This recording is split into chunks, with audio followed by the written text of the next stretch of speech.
All right, everybody, and a very unhappy Wednesday to all of you. This is the Unhappy Gilmore Show, powered by Green Legion Radio.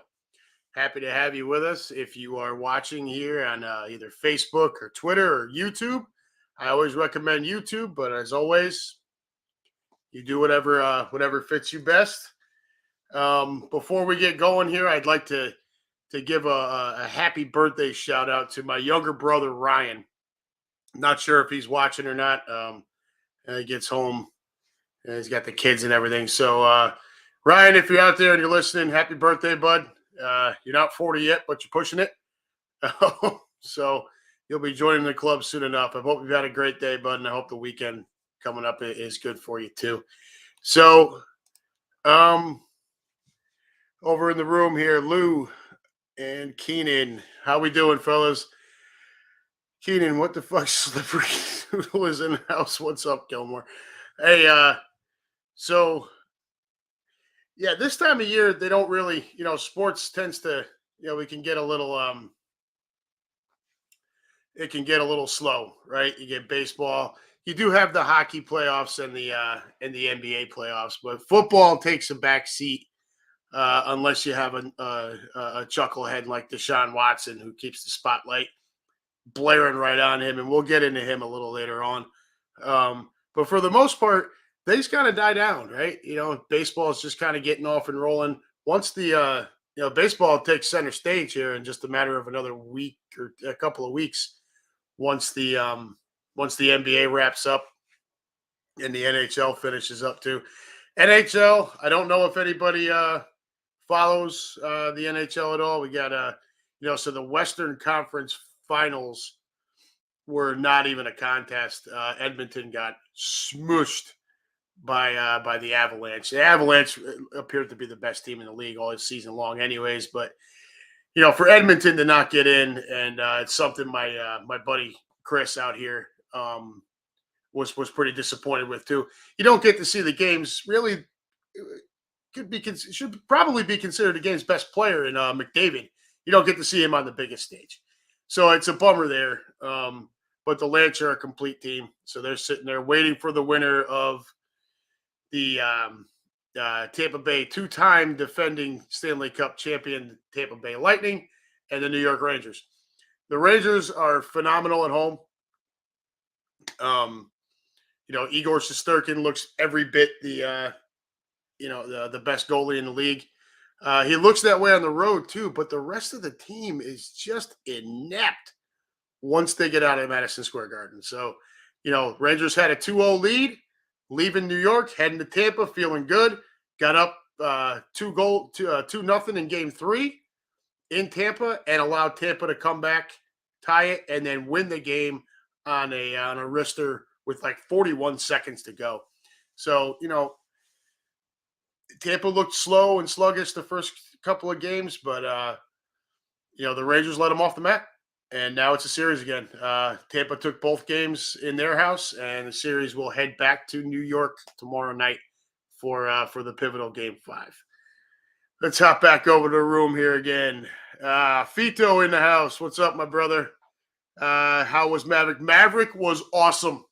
Okay, anybody who didn't see it, and I know we talked last week about maybe getting into it, but I've had a lot of friends kind of ask me not to, because they don't want to spoil it. So we're going to give them a little bit more time. I loved it. I would go back and see it again. I thought it was awesome.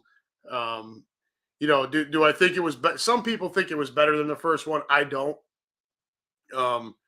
But it can also be very difficult to make a sequel that lives up to the hype and rivals its original, and this one does that. Right? It was well made. So fun movie. I went Saturday morning to the like 11:45 show. My oldest had gone to a sleepover at a friend's house, and then was going to his buddy's baseball game the next Saturday morning, and then off to Kings Island Amusement Park that afternoon. And my wife took my middle and my youngest to a graduation party. So I'm like, I'm going to go see Top Gun. And then I came back and laid by the pool for an hour or two, and then of course started drinking. So typical typical small town Saturday night. But yeah, no, I thought the movie was awesome. If you haven't seen it, go see it. It's definitely worth it. I know Lou Dominguez, our friend down there in Tampa, he or Tampa, excuse me, in Miami. He was intending to go see it, but I think that storm that came through over the weekend kind of knocked him off the plan there. It's well worth the price of admission, though. Um, I went to the matinees because it was more convenient for me. If I wait too late in the day and try to go sit in a movie theater, especially with seats that recline all the way back, I don't care what movie is on, I'm going to pass out.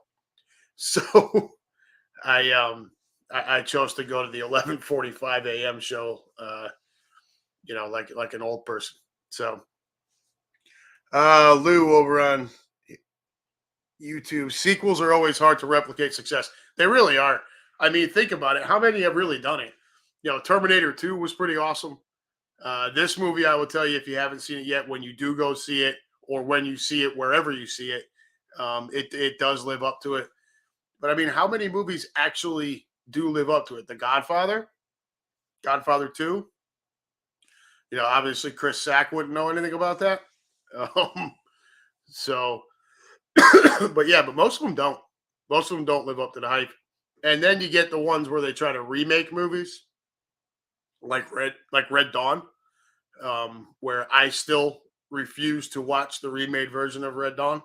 I don't want to see Hemsworth and all of that stuff. It was, the original is good enough for me.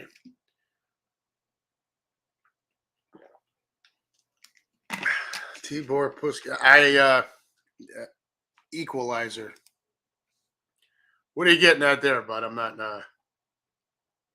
I'm kind of lost on that one. So, but yeah, I hope everybody's had a decent week. Mine's been pretty good. It's been pretty hectic. A couple of job interviews. Had another recruiter on the phone today. So, and really, what it comes down to, everybody, is I drive 50 miles a day round trip to get to where I work now, and gas is outrageous. So there are other factors that are a bit more serious as far as the place where I work, but I'm not going to go into that on here. But the gas, here in Ohio, things are cheaper, but it's 5.09 a gallon here now. And when you start talking 250 miles a week round trip just to get to work, it cost me just a hair under $80 to fill to put 16 gallons of gas in my SUV just the other day, and that was with using the 20 cents off from the grocery store points. So yeah, I'm really not wanting to entertain that much longer. So I'm trying to get closer to home. We'll see how that goes. Hop back over. Keenan, the whole 9 yards and the whole 10 yards were both good. I agree. Those were funny. Those were decent movies. Another one would be, I guess, Analyze This and Analyze That with Billy Crystal and who's the liberal? De Niro. Those were hysterical as well. Lou, get in my 12-mile commute range. Brother, I'm trying. All right, so the place I'm talking to now is 6 miles away from the house. So, yeah, it'd be a 12-mile-a-day round trip. You'd be talking 60 miles a week versus 50 miles a day. That's what we're looking at. Equalizer starring Denzel Washington. I want to say I've seen that, Tibor, but I'll have to go look at it. Not quite sure. Denzel's made so many awesome movies that sometimes I get lost with them. I'll have to go back and take a look. But yeah, again, I hope everybody's week's been good. The last couple of weekends here, the weather's been absolutely fantastic. We had Memorial Day weekend, and then the past weekend as well was awesome. So we're able to enjoy a lot of time outside, sitting by the pool, kids getting in the pool. I don't want to get in the pool when the water's like 70, 75. It's a little cold. Um, but the kids love it. The weather's been nice. We've been able to have, the fire pit and s'mores and watch movies. I got a projector screen that I'll put up in the garage, and we have a good time there. Been watching, the hockey playoffs out there too, some baseball. It's been a nice start, unofficial start to summer. So I'm hoping that continues. Well, right now we got a lot of rain, and this weekend looks kind of hit or miss. So um, you take the bad with the good. I hope all of you have been enjoying yourselves. I know Fito. I had a picture from Memorial Day weekend. I think I sent him a selfie of me drinking a beer in my driveway, and I got a picture back of him in the backyard with a whole bunch of people having a picnic and everything. That looked like a great time. Yeah, there you go. So he says it's been beautiful here in Connecticut too. Hey, do you know when Whiskey Hill is going to do that featured game? Um, if you do, let me know, so I can make sure I'm tuned in for that. I don't want to miss that, for sure.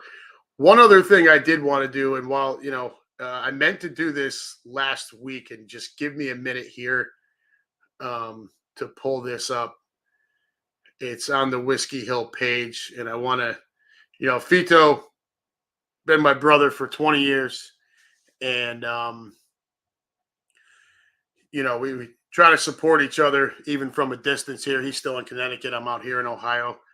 Um, God damn it. I'm trying to find this freaking. Where is the post? I need that post with the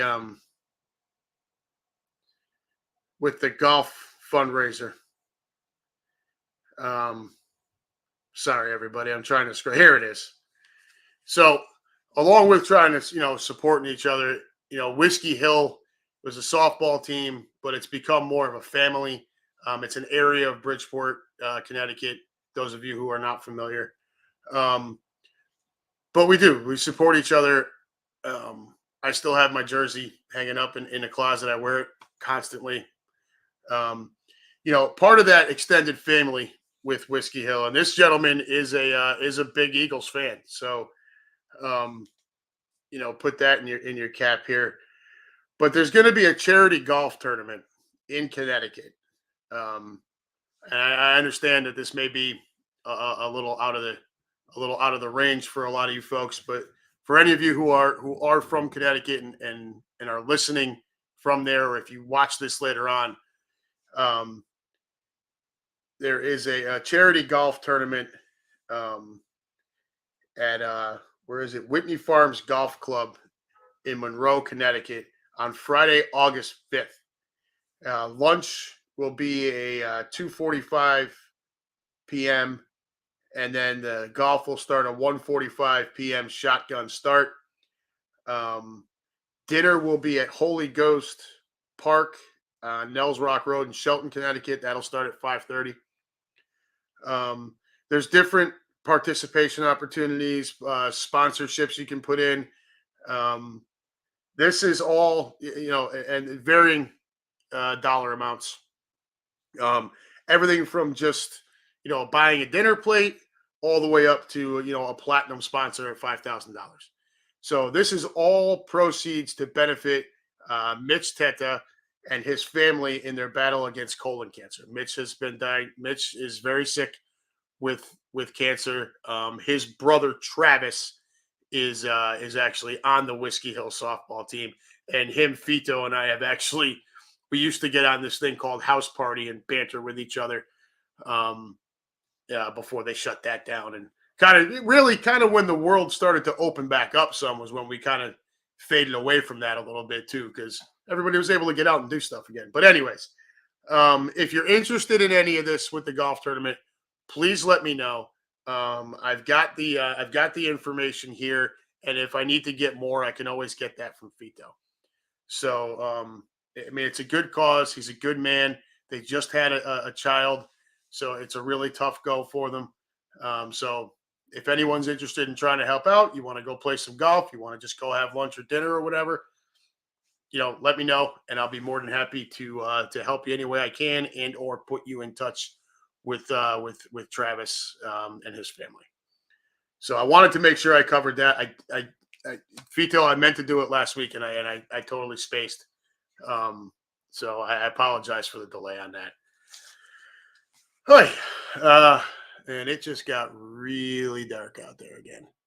So if all of a sudden I lose connection here, I apologize. We do have a lot of storms coming through the area, and some of them are pretty wicked. So um, it's something we deal with out here every spring, and then a little bit in the fall as the climate changes here in the Ohio Valley. We'll get some pretty bad thunderstorms to kick off. Usually about once a year, the tornado sirens will go off when a storm comes through. That doesn't mean there's actually a tornado. That means what that means is you are in a severe thunderstorm warning for your county, and that the storm has the potential to have rotation. Scary enough for me, who grew up in the Northeast, didn't deal with a whole lot of this shit. So I'm not a big fan of it when it comes through, but you stay calm, turn on the news, watch the storm cells, and just try to make light of it so the kids don't freak out. Back over to the room here. Fito, yeah, my man. I see all your posts here, brother. I'm always happy to try to help. Chucky, there he is. How you doing, brother? Be on for a few minutes at work. See? Playing around on the company dime, are you? I do it too. I think everybody does to an extent. So what did we talk about last week? We closed with baseball, right? The Phillies were, not exactly inept, but not doing the things that I think all of you as a fan base expected from that lineup. When Castellanos was brought in, when Schwarber was brought in. Get it. Chuck, I'm the boss when the boss ain't here. Attaboy.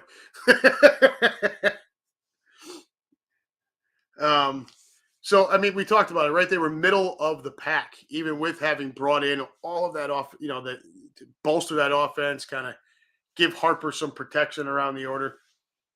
And it just wasn't panning out, right?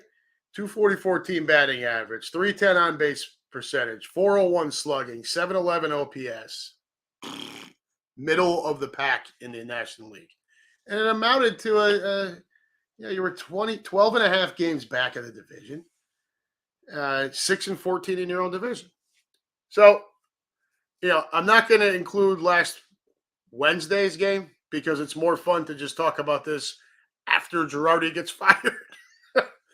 But come Friday of last week, the brass apparently had enough and decided a change was necessary. So Joe Girardi was fired. Again, my personal thoughts on it. I do not believe that Girardi was part of the solution for the Phillies. I don't believe he was all of the problem, but I don't think he was long-term solution. I think I said this last week too, and I know I said it on Right on Cue. Girardi, when you brought in Schwarber, you brought in Castellanos, you have Harper. These guys are big-time ego guys, right? Harper, everybody knows Harper's got a massive ego, okay? This is not news. The problem you have with Girardi is his ego rivals all of those guys, all right? Also not news. I called that out when he was brought into Philadelphia, that his ego was going to wear you out. By the time, I think my exact words were, by the time he leaves, you will be ready for him to go, all right? And it sounds like that's kind of been the gist from the fan base in Philly that, Girardi's out and, fuck him. We're kind of happy he's out of here. Yeah, Keenan, Joe left and they haven't lost a game yet. That's exactly where I'm going with this, man. So middle of the pack. Bryant, I'm not going to acknowledge your comment. I'm kidding. Yeah, we all know you think baseball sucks, buddy. Uh, Mike English, where are we going here? Okay, I'm on this one still at the beach or bar. Hey, I wish I was there with you, right? That would be a hell of a lot better than sitting here watching the rain clouds roll in. But yeah, so the Phillies just a week ago, middle of the pack with their offense. Well, Girardi gets canned, right? And from Friday through last night, the team looks, oh, by the way, their 4.03 ERA was also pretty pedestrian for the National League as of last week's, as of this show last week. So then Girardi gets the boot. And since then, the you haven't lost, right? So 4-0 and outscored your opponents 29-11. The batting average, the team batting average was 244, middle of the pack.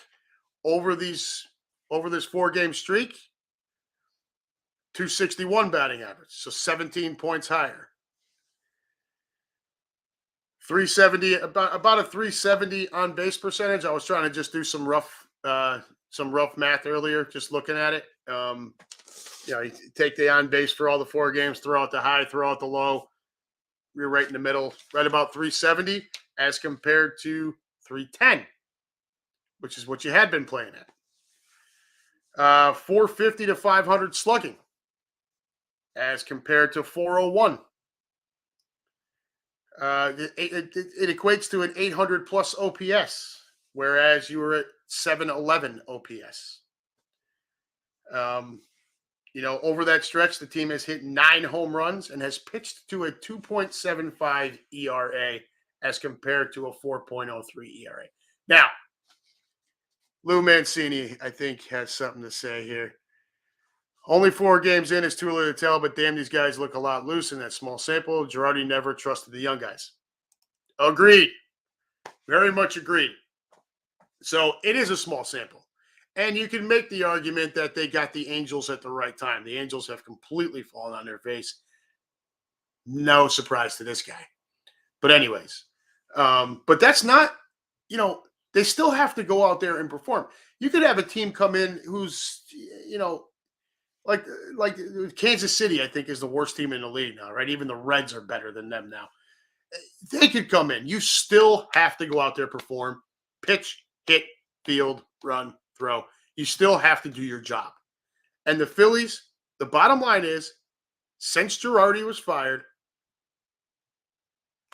the Phillies have done their job, right?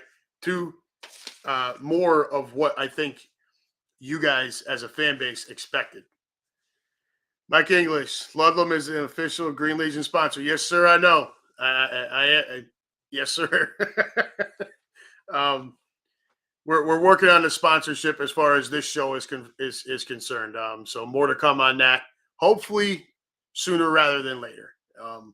But we're working on that there. Mike English, of course, as being a very small part of the Green Legion Radio family, we definitely thank you for everything you do as a sponsor. So $4 cans, Big Slim. Yeah.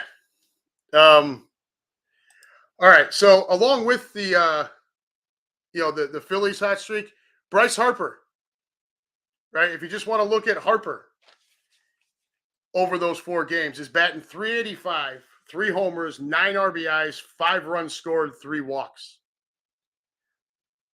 I mean, look, you can say it's too early to tell. You can say it's too small of a sample size. And I agree with you. They have to sustain it. But be that as it may,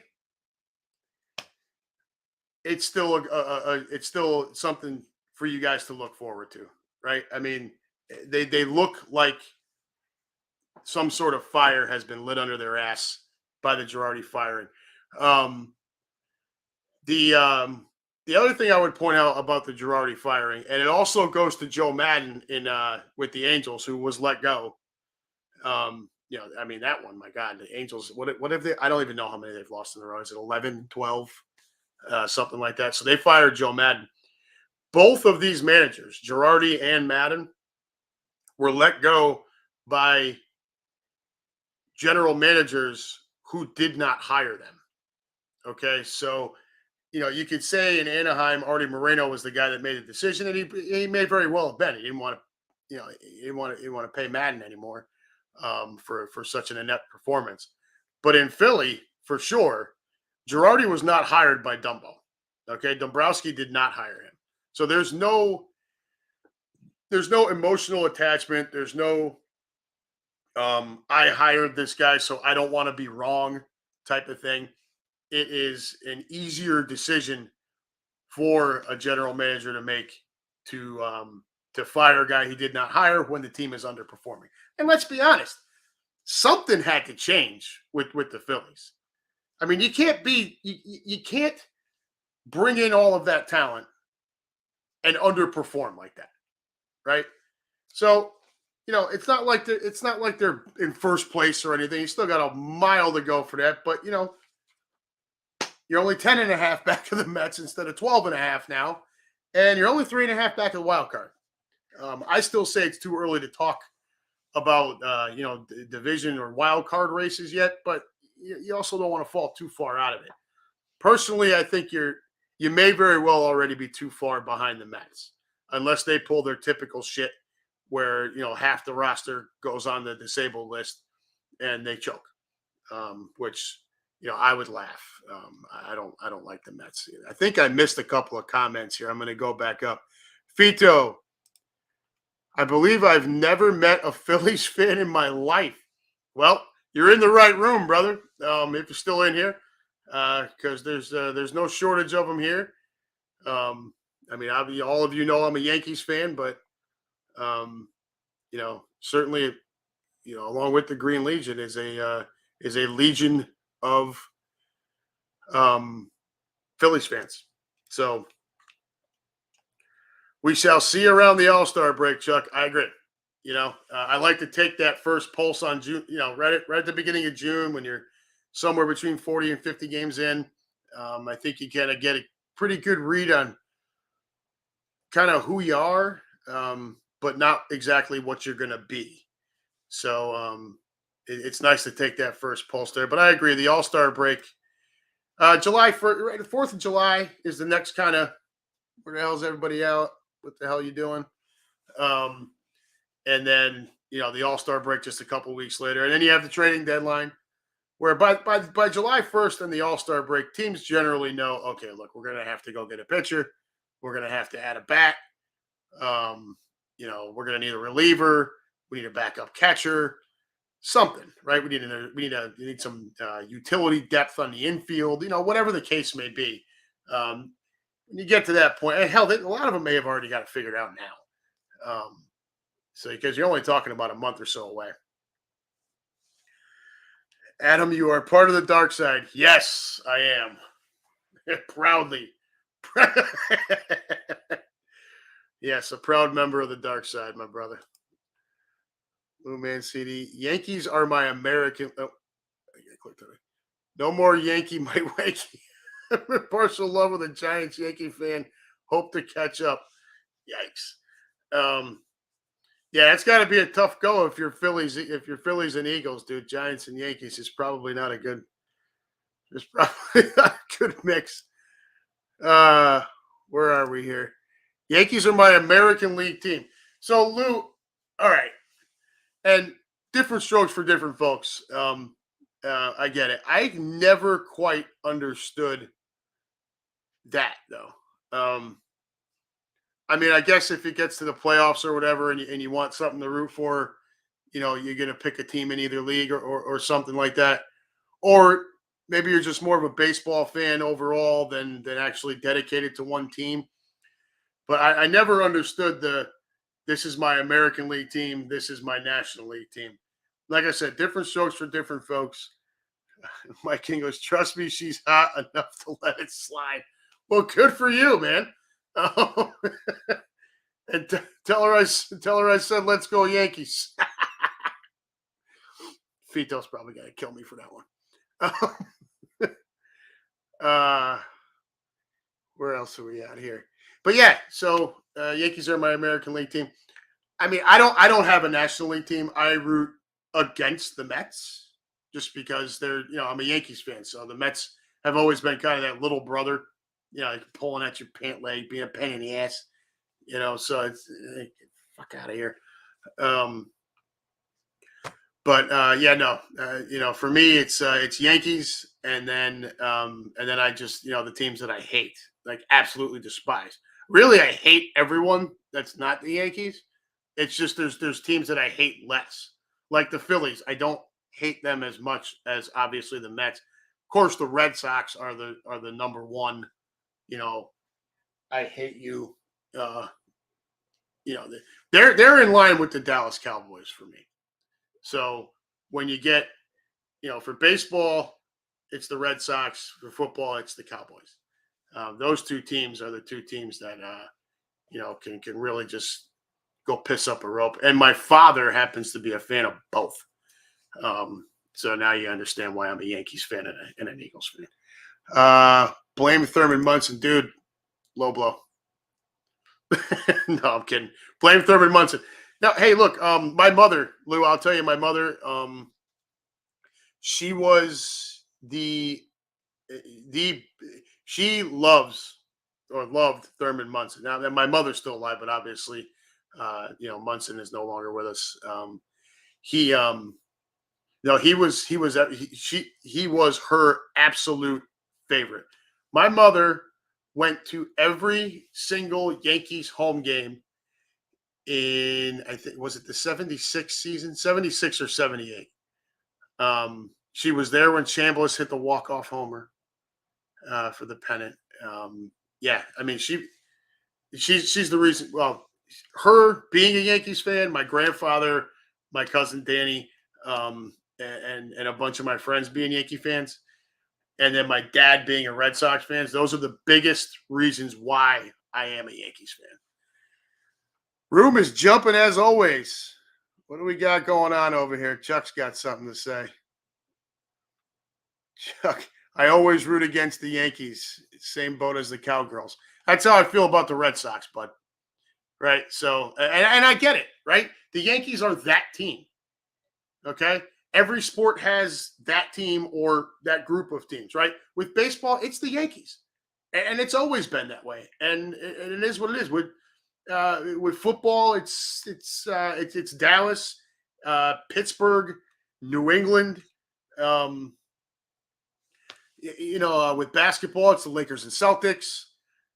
College basketball, for me, it's fucking Duke. I was never more happy to see a guy ride off, fuck off into the sunset as I was with Coach K. I was running around my house playing the na na na na hey hey hey goodbye song for a good hour after that game ended. Every sport's got them, and the Yankees are that team for baseball, and I'm comfortable with it. Now, what it does is what I've experienced in a lot of my lifetime. Hang on here. We got to go back to the room. This is classic. Fito, I was just going to say, the Cowgirls are America's butthole. Put it on the board. That should be a T-shirt right there. The Cowgirls are America's butthole. I fucking love it. You guys are awesome. You're always awesome. Every week. And Tuesday night, normally Tuesday nights. This week it was Monday night. I'm right on cue as well. You guys are the best. Yeah, the Yankees being that team, it just is what it is. I do have one friend of mine. Everybody's got that one friend that's like, Yankees fan, Cowboys fan, Lakers fan.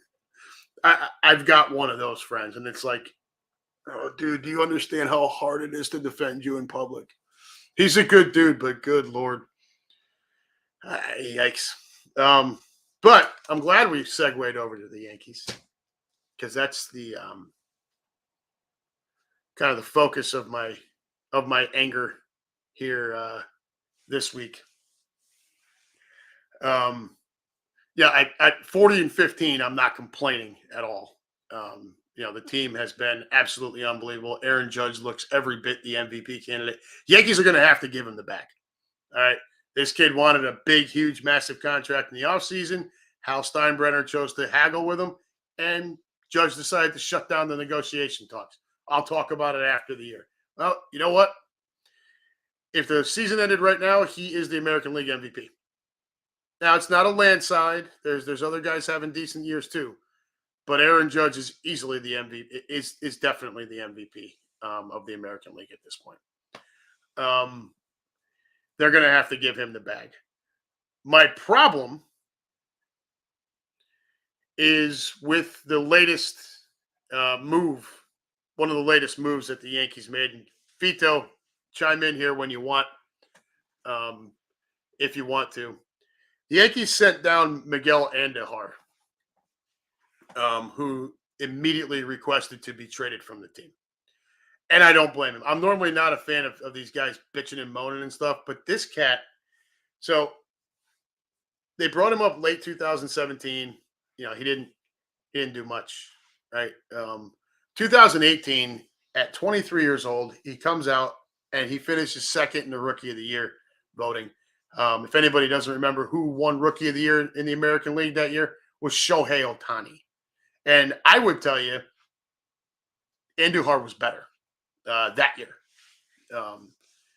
Ohtani, everybody was wowed by him being able to pitch too.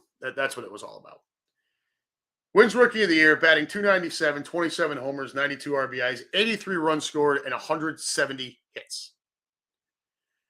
2019, he gets hurt, okay? And he's out for basically the whole year. 2020 is a COVID season. 2021, he was still, he got banged up again, and we didn't hear much from him. But the kid has worked his ass off, okay? He was brought up as a third baseman, not a very good defensive third baseman. In his absence, we ended up with Gio Urshela, who played a rock-solid third base. And, since then, now there's Josh Donaldson there. Not a fan of that transaction at all, but he's there. I like DJ LeMahieu being able to move around from first to second to third. Miguel Andujar, realizing that, he wasn't going to get back to the club, the big club, as the third baseman, turned himself into an outfielder. And to be honest with you, he's not bad. He's not bad at all. So what do the Yankees do? Well, weekend series wrapped up. Let's send this kid back down. But let's keep Joey fucking Gallo on the big league roster, right? Let's keep this bum on the roster with his 170-something batting average and his 288 on base percentage. All you heard about, 186 batting average, 6 homers, 10 RBIs, a 288 on base percentage. So when this clown got brought into New York last year, I hated the freaking deal then. I hate it even more now, because now that worthless prick is taking a roster spot away from someone who has busted their ass to have that spot. And I don't care about this. Oh, he's left-handed, and we got to have another lefty. No, you got to have somebody who's going to hit the fucking ball. It doesn't have to be left-handed. It just has to be a ball player. And Joey Gallo is not. Joey Gallo is a whiny punk. This guy, the biggest thing that you've heard from him this year is his whining about the shift. You know what, punk? Why don't you learn how to hit instead of trying to just yank everything over the wall with your freaking batting average below the Mendoza line? But no, they're going to send Miguel Andujar down, who's an actual ball player, puts in work, gets himself back, changes positions, gets himself back on the field. Joey Gallo, all because he's left-handed. I don't give a flying shit if he's left-handed, right-handed, ambidextrous, gay, straight, black, white, purple, yellow, green, rainbow. I don't give a fuck. If he can play ball, put him on the roster. If he can't, send him packing. And Joey Gallo needs to be put out to pasture. All right. I was waiting for this. Joey Gallo, wasn't he the lawyer? My cousin Vinny. Yeah, that was what was his name in the movie? Vincent LaGuardia Mr. Gambini, right? No, Joey Callow. Had a boy, Fito. But that's my rant. Okay, that's where I mean I saw him get sent down, and it was like immediate. There was a report that he said, "I want out of here. I want to be traded." Like I said, I'm normally not a big fan of that, but I don't blame the kid. Why does he want to stick around to watch this pile of shit Gallo stay at the major league roster in front of him when he knows when Andujar knows he's got more to offer? It's a shame. I don't care that Gallo's left-handed. Get out. Just ship him off. Lou, do I feel better? Yeah, I do. I do feel better.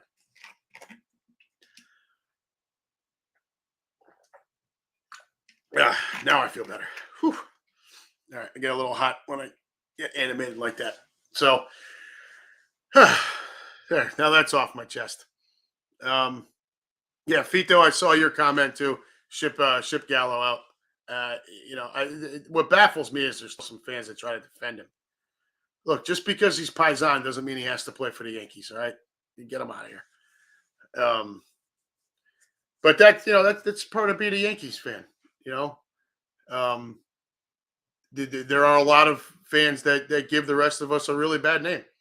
That don't know shit about baseball outside of the Derek Jeter era Yankees.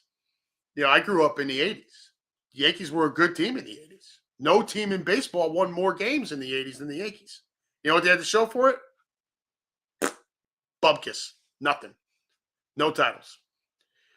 By the late 80s, 88, 89, and then into the early 90s, it bottomed out.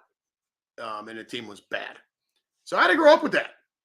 Right? And hear from my mother, who got to see, when she was little, she got to see the early 60s Mantle era Yankees, and then the Bronx Zoo in the late 70s. Right? I hear my grandfather, who when he was little had DiMaggio, and then, in his young adult life, he had Mantle, and then the Bronx Zoo, and so on and so forth.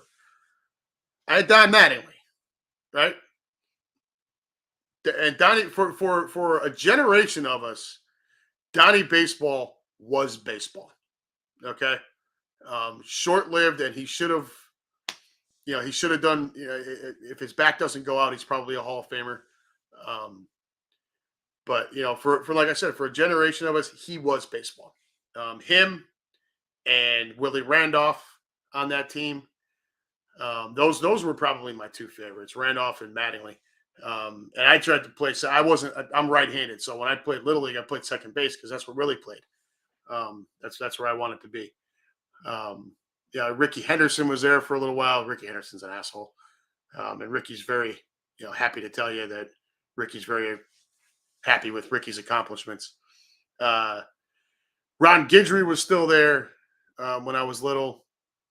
Mike Pagliarulo over at third base. But again, nothing to show for it until the dynasty teams in the late 90s, and then all of the winning that went after that. They didn't win any. After that late 90s team, we won in 2009. Yes, against your Phillies. So I'm not going to talk about it much. I don't want to piss anybody off here, but there wasn't a whole lot of World Series success, but they were constantly in the playoffs. See, there's now this whole generation of Yankees fans that doesn't know anything else. So if the team starts to stink, they can't handle it, right? It's a complete disaster. They lose their shit. Let me get back over the room here again. Russ, another woman came forward against Deshaun Watson. We're going to hop over to Deshaun stuff here in just a minute. I wanted to wrap up the baseball quick. Lou Dominguez, there he is. Donnie Baseball deserved better during his time in pinstripes. He did. If we'd been able to put together a little bit better pitching staff, I think the team might have had some more success. Keep in mind, though, every year in the 80s, there seemed to be a team that was just, just unbelievable. You had the Orioles had that big year. The Kansas City Royals had a couple of big seasons. The Red Sox had some big seasons. The A's with the Bash brothers were unbelievable. So the Yankees were always kind of like right behind that. 85 was a real pain in the ass because the Royals win, but like we had thumped them all year long. And even Mattingly says it. He's like, that one really pissed him off. But I do agree with you. He deserved better. I mean, he makes the playoffs one time as the first ever wild card team in 1995, and we lose to the Mariners. But good Lord, when Donnie hit that home run at the stadium, go onto YouTube and search that Mattingly home run, Mattingly playoff home run. The call is just brilliant. Oh, hang on to the roof, and it was back to back with Ruben Sierra, which made it even more cool. I met Reggie Jackson as a Keenan. I met Reggie Jackson at a car show. He's a gearhead. Is he really? I did not realize he was like that. Lou Mancini, great hitter. Russ, the story about Ricky Henderson and the A's accounting department. Dude, Ricky Henderson's a jackass. All right. I mean, look, he might be the most exciting player of my lifetime, him and Ken Griffey Jr. But it doesn't change the fact that the guy's an ass. Lou Dominguez, Jim Abbott, no hitter with one hand. That very well might be the most incredible thing I've ever seen on a ball field, but that was absolutely unbelievable. Lou Mancini, I met Mickey Mantle at a card show in '83. He was hungover as fuck. Wow. Yeah, in other breaking news, the sky's blue, the grass is green. That unfortunately was ultimately Mickey's demise. His for those, I don't know how many of you know the history there. A few members of Mantle's family, his father, uncles, and stuff, had died of Hodgkin's, and so Mickey just figured it was eventually going to get him too. So he lived every minute of his life like it was his last. And that led to a lot of partying, a lot of drinking, a lot of not taking care of himself. And he was still pretty good. You just imagine what his career would have looked like if he didn't abuse himself so much, if he hadn't gotten hurt so much. Yeah, Mickey was special. So again, like I had said before, I was right-handed. And as I got older, I moved to the outfield, and you start looking at guys you want to model yourself after. Well, I wore number 7, and that's still the number that I keep on my softball jerseys when I order them from Fito. But that is for Mickey Mantle. So I always had kind of my favorite guys that are in my lifetime, and then my favorite guy, from the past that I never got to see play. And Mickey was that guy for me. So. All right. Russ Taylor. What do we got here? Think about some of the players of yesteryear. If some of those players didn't take time off to serve during World War II and the numbers they would have had. Yeah. Willie Mays and Ted Williams. Take a look at them. Ted Williams specifically, because he missed a bunch of time, like right in the middle of where he would have still been at peak Teddy ball games. So, you'd be talking about probably a guy that's pushing 700 home runs. And then Willie Mays too. So, no, I agree. They Joe DiMaggio missed time for the military. So, all right, that's enough about baseball. I don't want to bore you to death there. Figure I'd give you a little background on my Yankee fandom there. My whole life as a Yankee fan basically goes from Don Mattingly to Derek Jeter. You could do a lot worse. So, kind of want to wrap up this week with the star of the show. Back in the news, pretty much a daily occurrence is Deshaun Watson. So the New York Times put out an article, and I don't want to get too much into into what's obviously this person's political stance. I know Quimby put up a post earlier today just ripping it to shreds, and he's right. I want to try to stick to the facts of the as it pertains to Deshaun Watson, and just kind of go from there. So we're up to, is it 24 or 25 now? I think as of yesterday. I think as of this article is 24. But somebody said another one. Was there another Deshaun Watson? Russ. Looked at that. Another woman came forward against Deshaun Watson. So, guys, here on the Unhappy Gilmore Show, we've talked about this for weeks, right? You know my stance. I'm waiting for the lid to blow off somewhere in South Carolina as well. I don't believe this is just a thing that started in Houston. I think it's been going on for a lot longer than that. But what you do have now is it's not just Deshaun Watson. It appears, at least appears, that the Houston Texans were enabling this shit. Now, whether they knew or not how poorly he was behaving is a whole different story. But they were providing him with the place that, I mean, this article is really something else. Here we go. Here, let's get to some of this good stuff. So, Watson had said publicly that he hired about 40 different therapists across his 5 seasons in Houston. But the Times reporting found that he booked appointments with at least 66 different women in just the 17 months from the fall of 2019 through spring of 2021. A few of these additional women, speaking publicly for the first time, described experiences that undercut Watson's insistence that he was only seeking professional massage therapy. One woman who did not sue Watson or complain to police told the Times that he was persistent in his request for sexual acts during their massage, including begging her to put her mouth on his junk.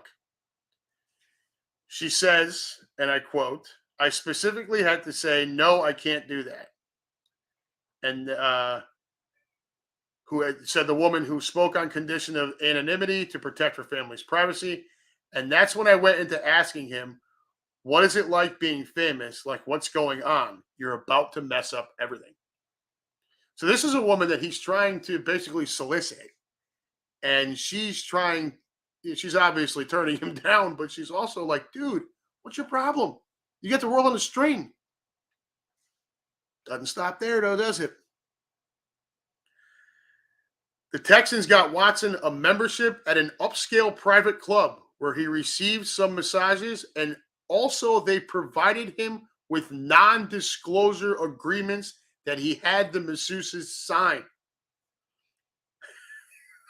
I mean, how much worse is this going to get? Look, I mean, some of the stuff in this, I mean, this is just bad. Yeah, to Quimby's point, the way this is worded in here, NFL, NFL, I mean, come on. Being a little petty. Yeah, just constantly.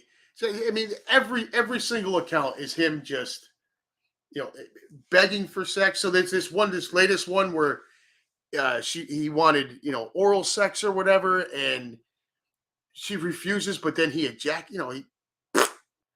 he spunks all over her neck. He's handing out pearl necklaces at these things.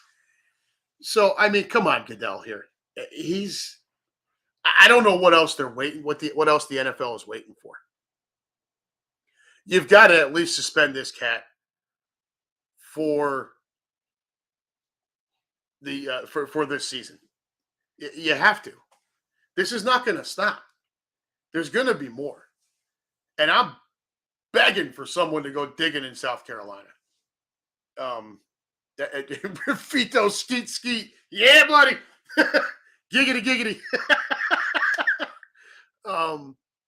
Yeah, and we really probably shouldn't laugh. It's actually, it's pretty, some of these girls. So here, so I mean, I don't know if any of you have gone and read this report. I mean, it's got Instagram messages, screenshots.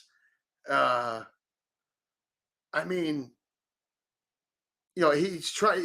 One, he tried to weasel his way in by saying he's trying to support black businesses, black-owned businesses. I mean, this dude is a mess. Like really, really a hot ass mess.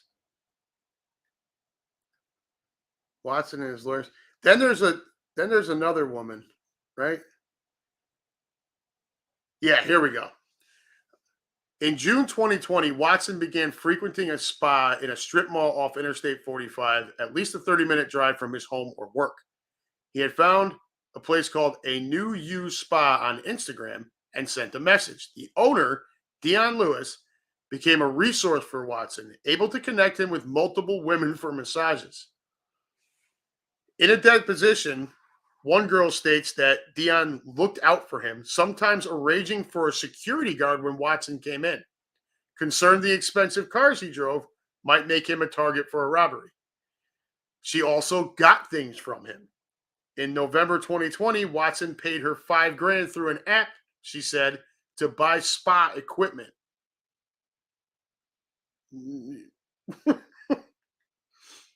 Lewis told one of her employees in a text, "I told you I'll show you how to get money from men. That's my specialty." During the months Lewis and Watson worked together, she set up appointments for him with several women who worked there, none of whom were licensed in Texas to perform massages. One of the women who said Watson begged her, one was the woman who said Watson begged her for oral sex. So this is the one I was referencing earlier. She described how he tried to build up to the sexual acts, starting with his request that she work on his butt and go up his thighs, which put her hands close to his junk. When he flipped over, she said he was exposed with an erection, but she refused his request for oral sex. I mean, this is it's just on and on and on and on and on. One where he was like, like sitting on, what was he begging, like some sort of animal or something? I mean, look.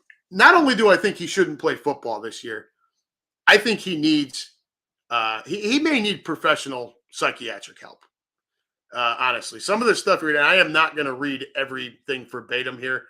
I encourage you to read the article. But this guy has a serious issue. Um, with himself, with women, with whatever. I mean, 66 women over 17 months after he tried to say there was like 40. I mean, how many other girls are out there? There's a list of one last thing I will read out of this article when I scroll back up to it here. So the 66 women are the 24 who have sued him, including 2 who filed suits within the last week. In the most recent suit, the woman said Watson masturbated during the massage. Way to go, Slick. A woman who sued but then withdrew the complaint because of privacy and security concerns. 2 women who filed criminal complaints against Watson but did not sue him. At least 15 therapists who issued statements of support for Watson at the request of his lawyers and gave him massages during that period. At least 4 therapists from Genuine Touch, the massage therapy group contracted with the Texans. 5 women identified by the plaintiff's lawyers during the investigation for their civil suit. At least 15 other women whose appointments with Watson were confirmed through interviews and records reviewed by the New York Times. Those are the 66. And counting. So only 24 or 25 have come forward to try to get with a civil suit. My guess is that number is going to continue to grow. And keep in mind, as we've talked about on Right on Cue and here, This is not a class action suit. These are individual, separate cases, meaning he cannot just settle for one lump sum and wash his hands and walk away. He's going to, excuse me, he's going to have to pay out or do something in each and every single one of these cases. He's tried to offer each of them $100,000, along with them also signing some sort of disclosure act stating that they won't, give interviews, details, yada yada yada. They've turned it down. So this kid is up shit's creek. So what happens now? I think the NFL has to suspend him for at least a year, and let's figure out how far down the rabbit hole this goes. How many women are actually affected here, and let that all play its criminal or civil course. So let's say he misses this season and is able to come back next year. Well, now you're talking about a guy who's been out of football for 2 years. The Browns will have effectively be putting a quarterback on the field with a big-ass guarantee for $230 million contract for a guy who hasn't played in 2 seasons.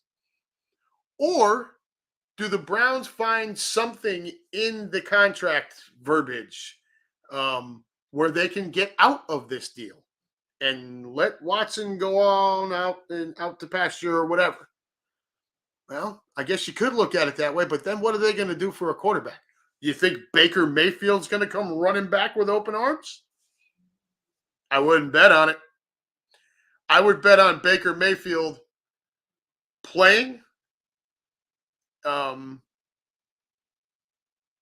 the wake of Watson's suspension and letting it all hang out there to try to make himself enticing to a team that actually wants him.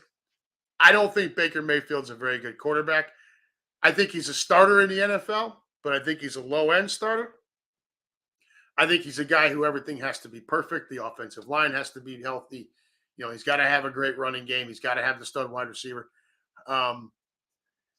So I just think a lot of things have to go right for Baker to be an effective winning quarterback. Watson, his athletic ability can get him out of some of those situations, but I don't think you're going to see Deshaun Watson on the field in 2022. Just my personal opinion. I don't know what I would assume a lot of you guys feel the same way. I'm going to hop back over to the room one more time.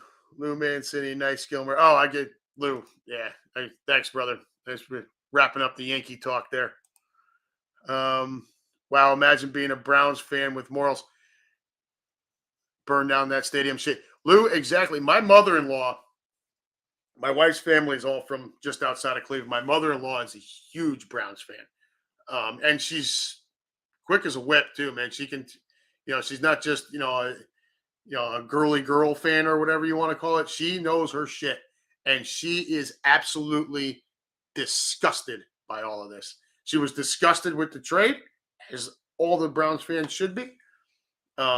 But, Haslam, he's never proven to be a good owner, right?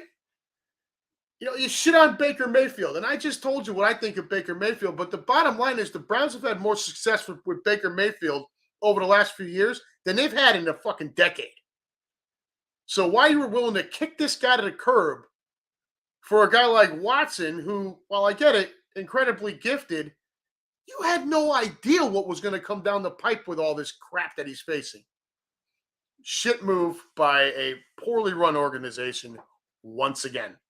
Quimby goes on and over again on Right on Cue, his list of jackass owners. The Browns are right there with him. So, where are we at over here? Capper dink to the Browns. You know what, dude? Do not be surprised, Fito. That's not a bad call. If he don't end up in Vegas, that is not a bad call at all. Everybody take a look at that there. Fito might be onto something. I don't think Kaepernick should be in the league at all, but I think he's a sideshow douchebag, but that's just my opinion. Oh, and while I'm calling somebody douchebag, anybody who's interacted with me on Facebook or seen me comment, post on Quimby stuff or on the Green Legion stuff. I like to get a little colorful, calling people douche pickle or douche lord or whatever. Well, we have a new one. So douche canoe is always a big fan favorite, right? But I think some people exceed that. And thanks to my son, my oldest son, I can't take all the credit for this. My oldest son, my 15-year-old, we are now calling instead of like super douche or something like that, we are now calling them douche yacht. So when you graduate from douche canoe, you are now a douche yacht. That's thanks to my 15-year-old. Proud dad moment. All right, everybody. Listen, it has been it's been a great evening. You guys in the room, again, I say it every week, and I mean it every week. From top to bottom, Lou Mancini, Fito, Tibor, Keenan, Chuck, Bryant, Mike English. I don't want to miss anybody here. Am I missing anybody here? I don't think I am. Russ, there's Russ. I knew that's sorry, Russ. I didn't. No, but seriously, you guys are the best. You bring it every week, and it's like I say every week. When I start struggling for content or I lose my place or whatever, you guys are right there to jump in and pull me back in. So I definitely appreciate all the banter in the room. Please, everybody, subscribe if you haven't to Green Legion Radio on YouTube, and like and share everything. Quimby and the guys and girls there, they've got a really solid following, and I'm fortunate to have the opportunity here now. So we're trying to pump up Unhappy Gilmore a little bit too. All right. But that's all I got for this week. You guys, you're the best. I look forward to next week. I'm sure something will pop off, and maybe we ought to start a little ticker with the number of women that come out against Watson. I can put it up here, like maybe just with tally marks. But we'll see. Guys, be good. Guys and girls, be good. You guys have a great week, and I will catch you all next Wednesday right here on the Unhappy Gilmore Show, powered by Green Legion Radio. Thanks, everybody.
Guys, take care. It's been a great week. We'll see you next week.